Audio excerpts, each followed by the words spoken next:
Pessoal, o homem laranja está saindo melhor que encomenda. Estou falando do Donald Trump.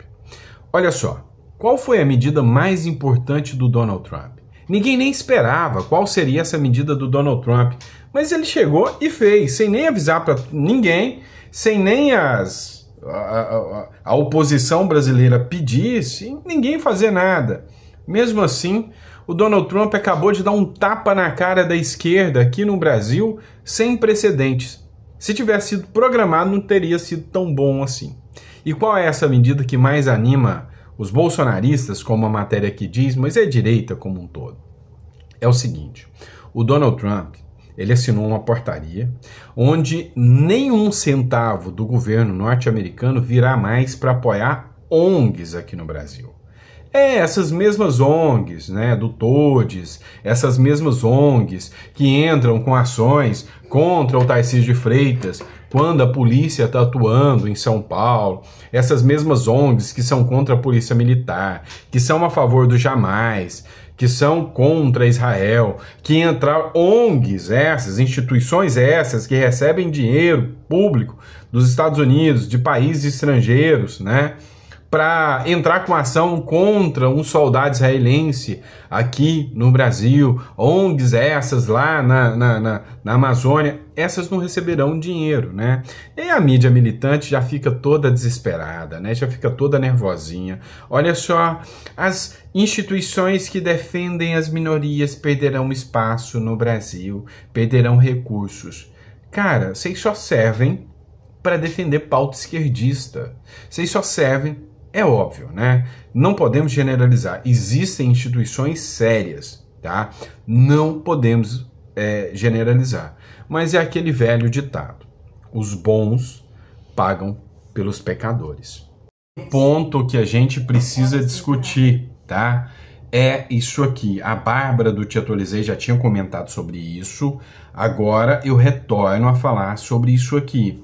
O IBGE paralelo, sem sombra de dúvidas, será, né, um divisor de águas, porque a discussão vai para muito além da rede social. A Madeleine Laxo, ela fez uma análise que eu achei muito interessante. Ela falou o seguinte, olha, qualquer investidor estrangeiro, qualquer país que queira criar relações comerciais, ele confia nos dados apresentados pelos órgãos oficiais do governo.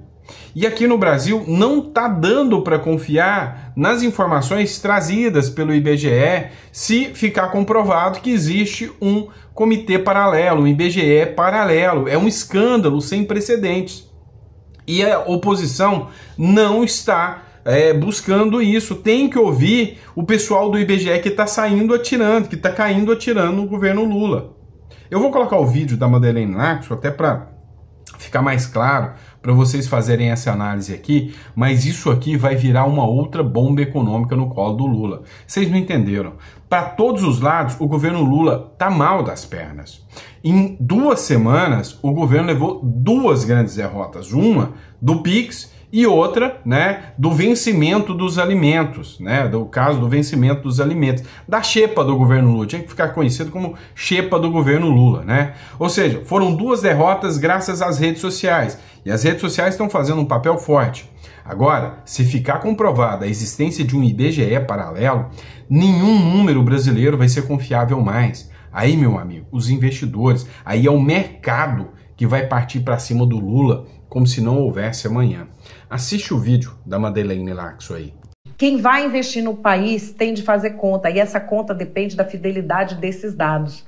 A partir do momento que os próprios diretores e servidores do IBGE alertam que tem alguma coisa errada, isso pode se tornar um tsunami que não vai ter propaganda do governo Sidônio Micareta de Janja que tire essa pecha que vai ficar, porque aí a coisa é não em bate-boca de rede social, é em quem tem dinheiro. Essa crise no IBGE pode se tornar um tsunami que vai fazer a tal da crise do PIX parecer uma marolinha. Sabe por quê? O IBGE afeta uma série de coisas que a gente não percebe. Quando o investidor internacional ou até o investidor nacional tem um governo ruim adiante, Ele precifica. Mas o que é aquela coisa que de jeito nenhum dá para ficar? É quando você não sabe os dados. Porque aí, assim, aí também pouco importa se tá bom ou se tá ruim, porque sem ter os dados, você não consegue calcular o que vai acontecer, você não tem nenhuma previsibilidade. E é precisamente esta desconfiança que está se abrindo agora com essa carta de servidores do IBGE, com a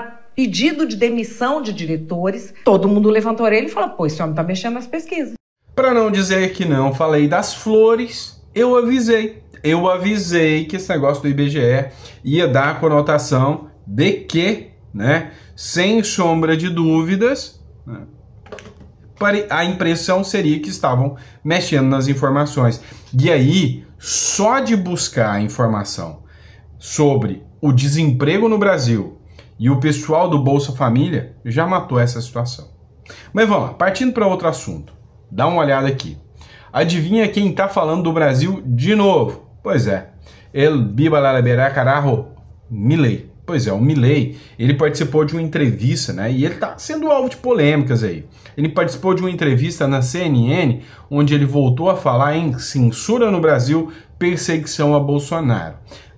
Mas isso é assunto de bolsonarista, perseguição ao Bolsonaro. Não é não. Até a mídia já está começando a comprar essa ideia, tá? Porque a situação foi tão escancarada que toda a mídia internacional especulou, por que o Bolsonaro não podia ir na posse do Trump? Eu falei que isso teria reação.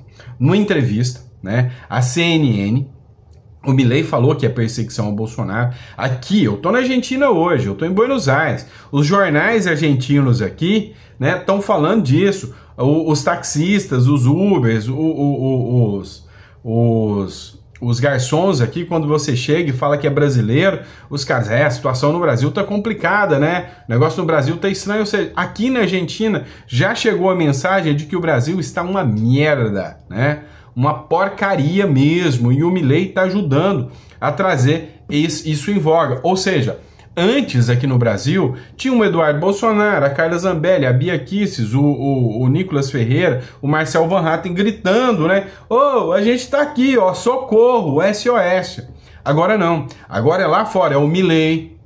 Agora é o Zelensky falando, quer saber de uma coisa? O Brasil já era, vocês não são nada mais no plano internacional. O Lula é uma vergonha. Foi quase isso que o Milei falou. Vem o Trump e fala, não, o que está acontecendo no Brasil, vocês se tornaram um nada. Vem o Milei e fala a mesma coisa. Daqui a pouco a Meloni começa a falar também. Ou seja, o fato é que o Brasil está entrando, né, numa zona nebulosa, né, onde daqui a pouquinho sai uma classificação classificando o Brasil aí como um narco-estado, como um estado ditatorial, exatamente como Maduro. E o Milei, né, tá, inclusive, querendo dar o pé aqui, né, do Mercosul. Pois é, dá uma olhada noutra matéria aqui que eu trago para vocês. O Milei tá pensando em dar o pé, né, pular fora do Mercosul e falar, não, eu quero negociar por conta própria. E isso interfere? Interfere, tá? O Brasil tem ainda um nome muito grande por ser o maior produtor de toda a região da América do Sul, de toda a América Latina. O Brasil é o bambambam da história de produção.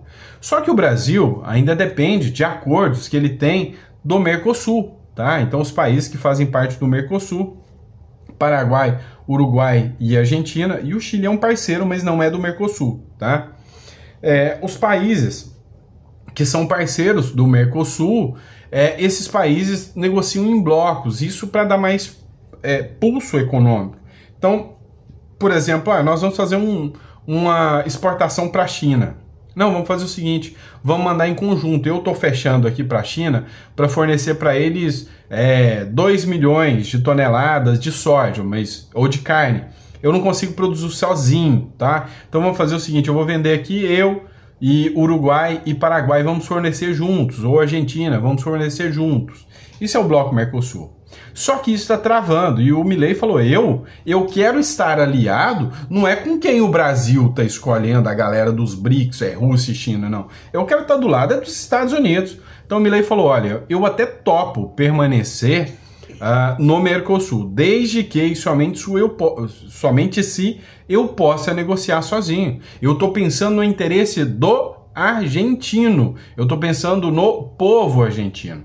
E não, né, interesses de blocos, interesses comunistas de ficar controlando tudo, não. Meu negócio é comercial. Eu quero ter bons parceiros comerciais. Se o Brasil quiser ser um parceiro comercial, vou lá, seja muito bem-vindo. Mas se quiser ficar nessa de montar clubinho de bruxas aí, né, clubinho, a turma da Luluzinha, isso aí não vai rolar para mim. Então o Milei já falou, ó, ou se adequa aqui e me dá mais liberdade, ou, né, eu vou dar o pé, né, do Mercosul.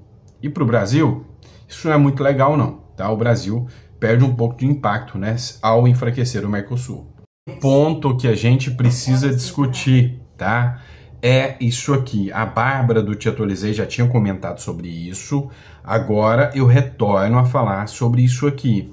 O IBGE paralelo, sem sombra de dúvidas, será, né, um divisor de águas, porque a discussão vai para muito além da rede social. A Madeleine Laxo, ela fez uma análise que eu achei muito interessante. Ela falou o seguinte, olha, qualquer investidor estrangeiro, qualquer país que queira criar relações comerciais, ele confia nos dados apresentados pelos órgãos oficiais do governo. E aqui no Brasil não está dando para confiar nas informações trazidas pelo IBGE se ficar comprovado que existe um comitê paralelo, um IBGE paralelo. É um escândalo sem precedentes. E a oposição não está buscando isso. Tem que ouvir o pessoal do IBGE que está saindo atirando, que está caindo atirando no governo Lula. Eu vou colocar o vídeo da Madeleine Laxo até para ficar mais claro, para vocês fazerem essa análise aqui, mas isso aqui vai virar uma outra bomba econômica no colo do Lula. Vocês não entenderam. Para todos os lados, o governo Lula tá mal das pernas. Em 2 semanas, o governo levou 2 grandes derrotas. Uma do PIX e outra, né, do vencimento dos alimentos, né, do caso do vencimento dos alimentos, da xepa do governo Lula, tinha que ficar conhecido como xepa do governo Lula, né? Ou seja, foram 2 derrotas graças às redes sociais, e as redes sociais estão fazendo um papel forte. Agora, se ficar comprovada a existência de um IBGE paralelo, nenhum número brasileiro vai ser confiável mais. Aí, meu amigo, os investidores, aí é o mercado que vai partir para cima do Lula como se não houvesse amanhã. Assiste o vídeo da Madeleine Laxo aí. E é aqui que o jogo fica interessante. Afinal, se o Lula não tá tão bem das pernas para até 2026, a oposição acaba de pedir mais um pedido de impeachment, né, sobre o Lula por causa daquele negócio do TCU que eu expliquei para vocês. O Lula cometeu pedalada fiscal, decidiu o TCU. O que é o TCU? O TCU é o Tribunal de Contas da União. É uma espécie de juiz, mas não é juiz, é um órgão, né, fiscalizador, não é um tribunal judiciário igual o Alexandre de Moraes, mas são ministros que julgam só contas, tá? Então, é um tribunal, uma espécie de um tribunal que só serve para julgar conta. Então, eles analisam se o governo está fazendo pedalada fiscal, eles analisam se o governo está roubando em licitações. E aí, o Tribunal de Contas falou, opa, aqui tem pedalada, pedalou, igual a Dilma pedalou. Ou seja, o Tribunal de Contas falou o seguinte, o dinheiro que o governo estava destinando para o pé de meia, que é para uma medida populista do governo, não estava previsto no orçamento. Quer dizer que a União desrespeitou o próprio Congresso Nacional e desrespeitou o orçamento, ou seja, pedalou. Pedalada fiscal foi o que deu o impeachment da Dilma Rousseff.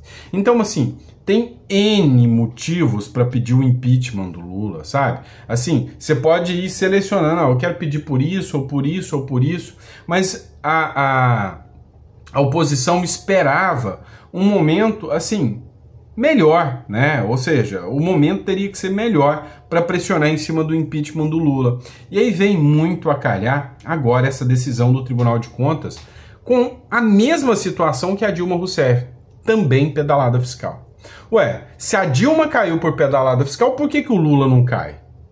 Né? Qual o problema? Só que me chamou muito a atenção, e é aqui que eu acho que o Lula vai cair. por que o Tribunal de Contas deu uma decisão contrária ao Lula? Você consegue raciocinar comigo por que o Tribunal de Contas... Porque assim, tá tudo aparelhado, né? O sentimento que o brasileiro tem é que tá tudo emparelhado, né? Nada chega até os petistas, nada encosta nos petistas, todos os órgãos estão defendendo os petistas, mas de repente um órgão importante como o Tribunal de Contas da União vem e falou, pedalou, pode empichar, pedalou. Não é estranho? Não parece que o sistema está querendo espremer a espinha e jogar aquela secreção, aquele nojo para fora? Pois é, o nojo é o Lula, tá? Então, a impressão que eu tenho é que justamente, né, o sistema já está incomodado também, né? Então, o que o sistema quer? Uma pacificação, né, uma tranquilidade, virar, um cenário onde o Lula ou estará empichado ou vai ser obrigado a abandonar o barco e ninguém vai dar moral para o PT, para ter dois candidatos. Enquanto o Bolsonaro é inelegível também, dois candidatos, um Tarcísio de Freitas, ou um Caiado, ou um Zema, ou um Ratinho, contra um candidato da esquerda que vai perder. A não ser que, me preocupa, repito, se o Flávio Dino realmente resolver concorrer. É a única forma que me preocupa. E não porque o povo escolheria o Flávio Dino. Vamos deixar muito claro, tá? Vocês sabem o porquê me preocupa, tá? Não posso falar, senão dá cadeia. Mas vocês sabem o porquê eu me preocupo se o Flávio Dino resolver concorrer. E aí, já que eu não posso falar, deixa o Bolsonaro falar. O Bolsonaro acaba de dizer que nós deveríamos ter o sistema eleitoral da Venezuela. Daqui a pouquinho vai ter alguém falando, comunista! Não, não é bem assim não, calma lá, que eu te explico essa história aqui, tá? O que acontece? Lá na Venezuela, a fraude foi exposta. Como ela foi exposta? Porque tinha um papelinho, né, um papelzinho, onde esse papelzinho dizia o seguinte, olha, tá aqui a comprovação do voto, ou seja, o voto impresso, né, auditável. Então, qual foi o grande mal do Maduro? Lá, na Venezuela, havia o boletim de urna, que era, né, publicado, né, havia o voto impresso, e através desses boletins, a oposição juntou esses boletins e conseguiu comprovar a fraude na Venezuela. O Bolsonaro argumentou que lá na Venezuela, o Maduro não é democrático, mas o sistema eleitoral é absolutamente democrático. Ou seja, lá havia meios e mecanismos de que a população comprovasse a fraude através dos papéis, né? Coisa que o Bolsonaro fala que não tem aqui no Brasil, né? Inclusive foi aprovada uma lei no Brasil que foi desrespeitada pelo Supremo Tribunal Federal acerca disso, né? Acerca de ter o voto impresso aqui no Brasil. Então, assim, a grande questão que a gente coloca hoje é que o Bolsonaro já, de certa forma, desceu o discurso, né? Ou seja, não, já não vou mais falar de que teve caixinhas brancas perigosas, não vou falar mais disso. Mas que lá na Venezuela, agora o que eu vou fazer? Eu vou falar que lá da Venezuela é melhor do que aqui.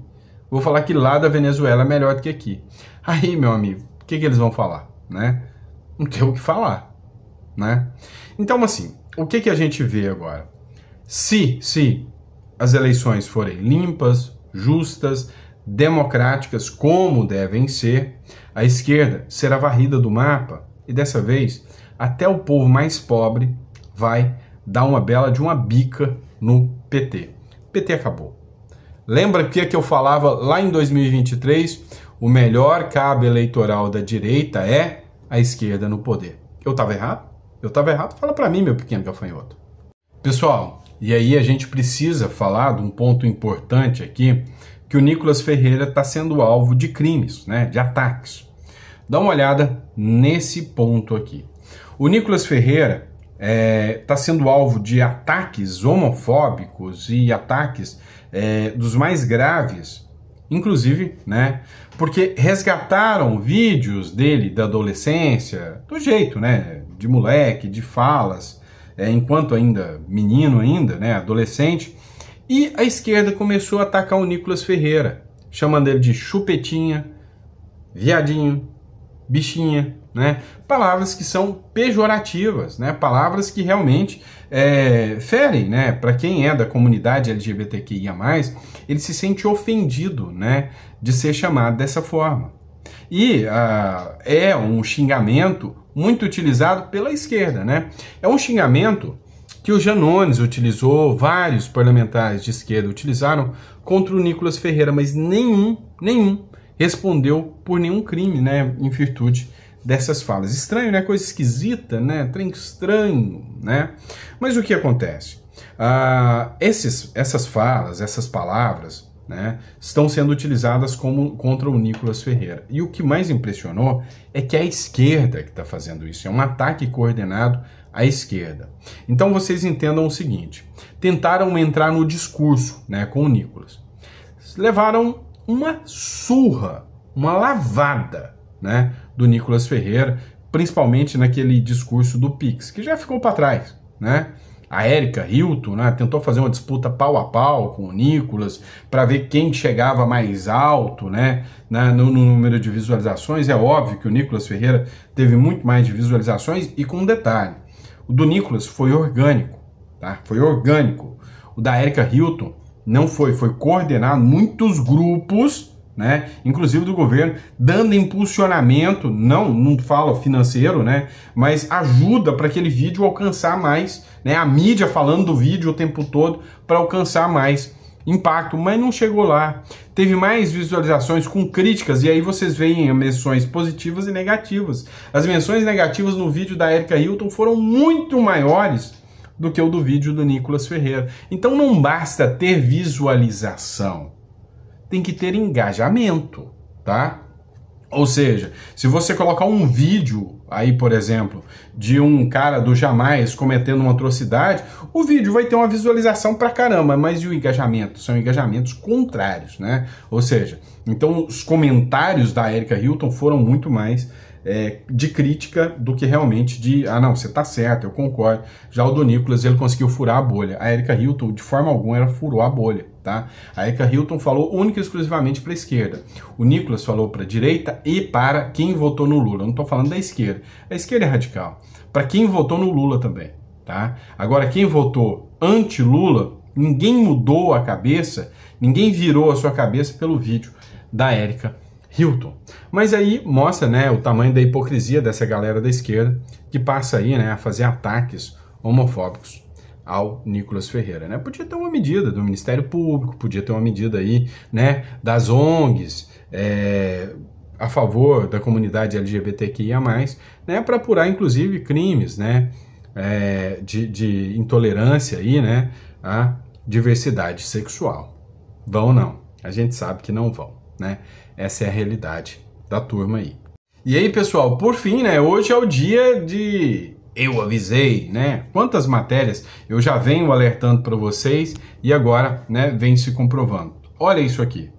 O quanto Javier Milei e Nayib Bukele servem de exemplo para a nova gestão, né, do Donald Trump. Cara, eu acho que o Donald Trump virá como uma máquina. Milei e Bukele consolidaram, né, modelos que serão aplicados pelo Donald Trump e que a população americana quer que aconteça. E o resto da população mundial também está querendo, né? Então a direita voltar aqui no Brasil, hoje eu acredito que é questão de tempo. Não acredito que seja com Bolsonaro, tá? Mas eu acredito que é questão de tempo. Vamos dar uma olhada no seguinte ponto. Milei, suas políticas motosserra de corte de gastos na economia que estão fazendo a economia argentina recuperar fôlego. Ontem, conversando com alguns taxistas aqui, o que eles falaram é o seguinte, olha, Sandro, o que mudou muito com o Milei, né, ainda está ruim, está péssimo a Argentina, não se desfaz em um ano, anos de socialismo, ainda está péssimo. Mas a primeira coisa que o argentino sentiu parou de aumentar o preço. Ele falou, nós não tínhamos tabelas, como taxistas, nós não podíamos ter tabela, porque ele até brincou que a gente começava uma corrida e a gente chegava no final da corrida, o preço do combustível já aumentou. E tempos, né, há uns 3 meses, eles têm estabilidade, nenhum preço foi alterado aqui na Argentina.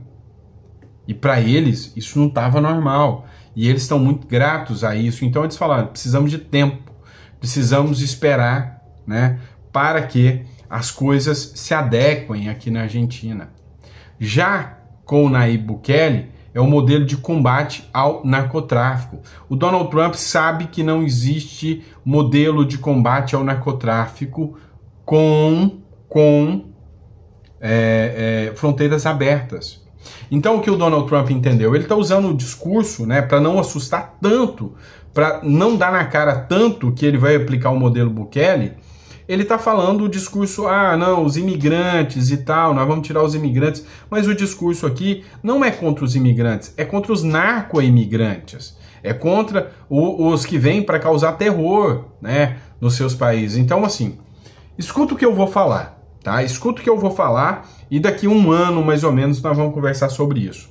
O Donald Trump fará um projeto de construir uma super penitenciária, uma super cadeia só para mandar figuras ligadas ao crime organizado e ao tráfico para lá. Escuta o que eu tô te falando. Uma cadeia modelo El Salvador e vai mandar tudo quanto é criminoso para lá. Escuta, tudo que o Bukele e o Milei fizeram nesse 1 ano serviram de laboratório para o Donald Trump aplicar agora nos Estados Unidos. E, meu amigo, isso vai ser replicado a nível global. Não tenham dúvida disso. Não é à toa que tem gente que tá com medo aí do Donald Trump ser o anticristo, né? Porque ele vai fazer uma mudança no cenário global gigante, mas gigante. Mas, sinceramente, eu tô gostando de ver a esquerda desesperada, né? Eu tô gostando de ver, né? A esquerda tá entrando em parafuso porque ela sabe que a onda de declínio da esquerda acaba de começar, tá certo? E mesmo os governos que entram de esquerda vão ter que entrar com uma visão para o centro e não para a esquerda. Até o governo radical de esquerda já está querendo ser um governo de centro. O próprio Lula já resolve abandonar as medidas de esquerda e está tentando agora apostar em ser um governo de centro para ver se tira um pouco a imagem, né, medonha que o governo Lula criou, né, para os brasileiros, tá bom? E é isso, pessoal. Grande abraço, fiquem com Deus e eu vejo vocês no próximo editorial.